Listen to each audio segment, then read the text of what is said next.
కుటుంబం అంటే ఎక్కువగా ప్రేమ కలిగి ఉంటారు తుల రాశి వారి జాతకులు. సోదరి మణుల విషయంలో కూడా అంతే ప్రేమ కలిగి ఉంటారు.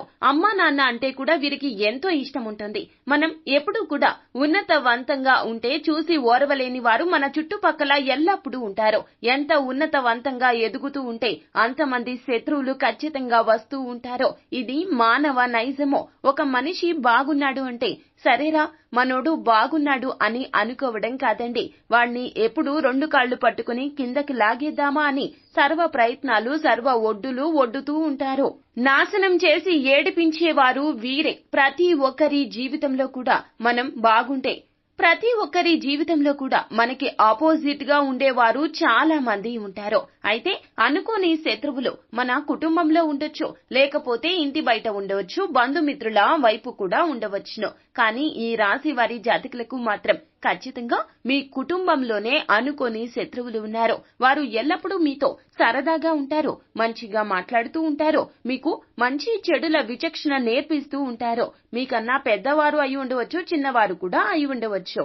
వీరితోనే మీకు ఇబ్బందులు వస్తాయండి. కాలం గడిచే కొద్దీ కూడాను ఇటువంటి ఇబ్బందులు అనేకమైపోతూ ఉంటాయి. మీరు చాలా వరకు కూడా తుల రాశి వారి జాతకులు కష్టించి పని చేసే తత్వం కలిగిన వారు. జీవితంలో ఉన్నత స్థితి అందుకోవాలని నిత్య పోరాటం చేస్తూ ఉంటారు. అయితే మీ యొక్క పోరాట పటిమ తెలిసిన మీ ఇంట్లోని సభ్యులే మిమ్మల్ని కిందకి లాగేస్తున్నారు, సర్వ ఒడ్డులు ఒడ్డేస్తున్నారు. వారు ఎవరో మీరు తప్పక తెలుసుకోవాల్సిందే. అయితే ఈ శత్రువులు ఎప్పటి నుంచో మీతో పాటు ఉన్నవారు మాత్రం కాదండి. కొత్తగా మీ జీవితంలోకి, అదే మీ ఇంట్లోకి నూతనంగా బంధం కుదుర్చుకుని వచ్చిన వారు. వారు ఎవరంటే మీ సోదరి మణుల వర్గానికి చెందినటువంటి వారు. బావ కావచ్చు, బామ్మరుదులు కావచ్చు. బామ్మరుదులు ఇరువురు కూడా ఎల్లప్పుడూ మంచి కోరుకుంటూ ఉంటారు అంటారు. కానీ వీరు మాత్రం వీరికి స్వతహాగా ఇటువంటి ఆలోచన లేకపోయినా కూడాను వీళ్ళు చెప్పిన చెప్పుడు మాటలు వినే తత్వం ఉంటుంది. తత్ఫలితంగానే మీ జీవితాన్ని అధోగతి చేయడానికి వీరు అనేక ప్రయత్నాలు చేస్తూ ఉంటారు. అయితే మొదటి ప్రయత్నంలో లేదా రెండవ ప్రయత్నంలో చేస్తూ ఉండగా మీరు అర్థం చేసుకుంటారు తప్పితే మొదటి ప్రయత్నంలోనే వీరిని అడ్డుకోలేరు. ఇంటి దొంగను ఈశ్వరుడు కూడా పట్టుకోలేరు అనే నానుడి వినే ఉంటారు. వీరు ఎల్లప్పుడూ కూడాను మీరు ఒక ఆలోచన చేశారే అనుకోండి, ఆ ఆలోచన ఫలితంగా మీరు ఉన్నత శిఖరాలకు ఎదుగుతారు అని వారు భావిస్తే గనక ఖచ్చితంగా ఆ ఆలోచనలో మిమ్మల్ని ఆ ఆలోచన నుండి లాగే ప్రయత్నమన్నా చేస్తారు. లేకపోతే ఆలోచన కార్యరూపం దాలుస్తూ ఉన్నప్పుడన్నా అడ్డంకి సృష్టిస్తారు. కార్యరూపం దాల్చేస్తే గనక మీరు నష్టపోయే విధంగా ఎన్నో రకాలైనటువంటి సమస్యలు సృష్టిస్తారు. అది ఖచ్చితంగా ఆర్థిక సమస్యే అయి తీరుతుంది. అది ఎలా అంటే మీరు ఒక ఆలోచన చేశారు, నూతన వ్యాపారాన్ని మొదలు పెట్టాలి అనుకున్నారనుకోండి, ఫినాన్షియల్ ప్రాబ్లమ్స్ అనేవి క్రియేట్ చేద్దామని చూస్తారు. అంటే అది ఎలా అంటే గనక మీరు ఒక కార్యాన్ని మొదలు పెట్టారు, ఆ కార్యానికి సంబంధించినటువంటి విషయాల గురించి మన అన్న వారి దగ్గర చర్చిస్తాము కదండి, అలాగే వారి దగ్గర కూడా చర్చించే ప్రయత్నం చేస్తారు. అలా చర్చ జరుగుతూ ఉండగానే వారికి అర్థమవుతుంది వీడిలో ఇంత టాలెంట్ ఉందా, ఈ ప్లాన్ గనక అమలు జరిగితే వీడు ఎక్కడికో వెళ్లిపోతాడో, వీడికి మనం ఎలా కనిపిస్తాం, చీమల్లాగా కనిపిస్తాం. అందుకే ఈ యొక్క విషయాన్ని గట్టిగా వారు ఏం చేస్తారంటే మీ ఆలోచన బాగుందని, బ్రహ్మాండవంతంగా ఉందని, ఇక మీ జీవితంలో వెనుదిరిగి చూడాల్సిన అవసరమే రాదంటూ మిమ్మల్ని మునగ చెట్టు ఎక్కే ప్రయత్నం చేయిస్తారు. ఆ తర్వాత మీతో పాటుగా ఉంటూనే ఆ విషయాలు అన్ని కూడా గ్రహిస్తారు. ఆ తర్వాత వీరు మొదటి అడుగు వేశారో ఆ అడుగులో విజయాన్ని సాధిస్తారు. అది ఎలా అంటే మీ యొక్క ప్లాన్ కి మీరు ఒక బడ్జెట్ వేసుకుంటారు కదండి, ఆ బడ్జెట్ కన్నా ఎక్కువగా మీ దగ్గర ఉన్న డబ్బు మొత్తం కూడా అవగొట్టేస్తారు. అంటే వృధా ఖర్చులు చేయించేస్తారు. డబ్బు విషయంలో మీరు అడుగు వెనక్కి ఎలాగో తగ్గాల్సి వస్తుంది కాబట్టి, ఇక ఫైనల్ గా డబ్బు విషయంలో మీరు అడుగు వెనక్కి వేయాల్సి వస్తుంది కాబట్టి వారు అనుకున్నదే జరుగుతుంది. మిమ్మల్ని ఆ యొక్క ప్లాన్ దిశగా అడుగులు వేయడానికి వారు సర్వ ఒడ్డులు ఒడ్డేస్తారు. ఆ యొక్క కార్యాచరణ నుంచి మీరు వైదొలిగిపోతారు అన్నమాట. ఇలా చేస్తారు. ఖచ్చితంగా ఇదే జరుగుతుంది.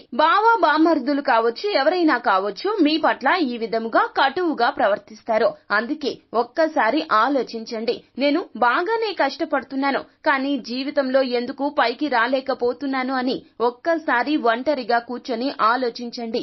మీకే అర్థమవుతుంది. వారి నుంచి దూరంగా ఉండే ప్రయత్నం చేయండి. దూరంగా ఉండండి అంటే కొట్టడం, తిట్టడం, గొడవలాడుకోవడం ఇలా చెయ్యొద్దు. అలా చేస్తే మీ సోదరీమణుల మధ్య మీకు గొడవలు వస్తాయి. కావున బంధం పలచబడిపోతుంది. కావున ఇలా చెయ్యొద్దు. ఎంతలో ఉండాలో అంతలోనే ఉండండి. మీ యొక్క పర్సనల్స్ ని ఎవ్వరికీ షేర్ చెయ్యొద్దు.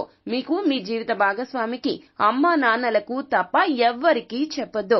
ఇక ఇంకొక విషయం ఏమిటంటే, మీరు ఒక ఉద్యోగ ప్రయత్నమే చేస్తున్నారు అనుకోండి. పెద్ద కంపెనీలో ఉద్యోగం కోసం మీరు ఎన్నో రకాల ప్రయత్నాలు చేశారో, ఎంతగానో కష్టపడ్డారో, సంవత్సరాల తరబడి ఆ కంపెనీలో ఉద్యోగం కోసం ఎంతో కష్టపడి ఉండవచ్చు. లేదా ఉద్యోగం చేస్తూనే ప్రమోషన్స్ కోసం కష్టపడి ఉండవచ్చు. ఆ ప్రమోషన్ చివరగా వస్తుంది అనే సమయంలో ఏదైనా రికమెండేషన్ చెయ్యండి అని మీరు వారి దగ్గరికి వెళ్లి ఏదైనా హెల్ప్ అడిగితే గనక అదే అవకాశం అన్నట్లుగా మీ బామర్దులు ఆ యొక్క అవకాశాన్ని అందిపుచ్చుకొని మీకు ఆ ఉద్యోగం రాకుండా ప్రయత్నం చేస్తారు. లేదా ప్రమోషన్ రాకుండా అడ్డంకులు సృష్టిస్తారు.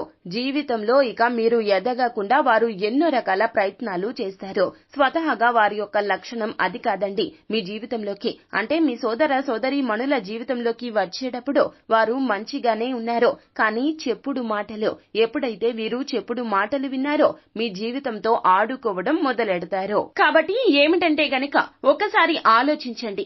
ఏది మంచి, ఏది చెడు, ఎవరికి ఏం చెప్పొచ్చు, ఎవరికి ఏం చెప్పకూడదు. ఈ రాశి జాతకులకు ఎక్కువగా ఉన్న లక్షణం ఏమిటంటే అందరినీ గుడ్డిగా నమ్మేస్తారు. అలా నమ్మేసి చాలా వరకు కూడా మధ్యవర్తిత్వాలు లాంటివి కూడా చేస్తూ ఉంటారు. ఇలా కూడా వారు మిమ్మల్ని ఇరికించే ప్రయత్నం చేయొచ్చు.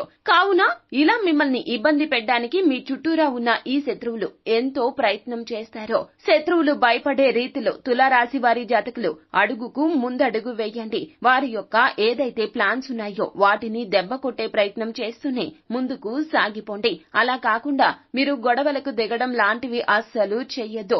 మౌనంగానే మీరు చేయాల్సింది మొత్తం కూడా చేసుకుంటూ ముందుకు సాగిపోండి. శత్రువులను భయపెడుతూ మీ జీవితంలో ఉన్నతవంతమైన అవకాశాలు అందిపుచ్చుకుంటూ ముందుకు సాగాలి.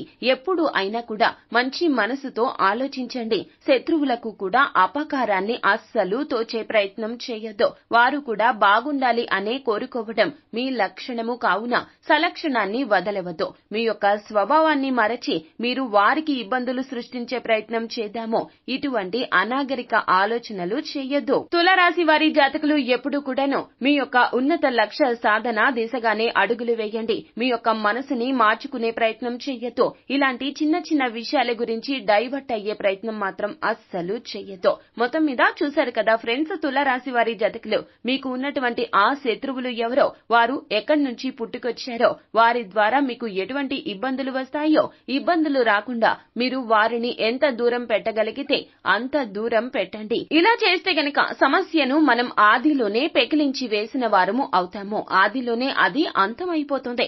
ఇలా మీ జాగ్రత్తల్లో మీరు ఉండండి. అంతా మంచి జరుగుతుంది. శుభం భూయాత్. ఫ్రెండ్స్ చూశారు కదా, ఈ వీడియో గనక మీకు నచ్చినట్లయితే గనక లైక్ చేయండి. మరిన్ని వీడియోస్ కోసం మా ఛానల్ ని సబ్స్క్రైబ్ చేసుకుని పక్కనే ఉన్న బెల్ ఐకాన్ లో ఆల్ టాప్ చేయడాన్ని మాత్రం అస్సలు మీరు మర్చిపోవద్దు. థాంక్యూ.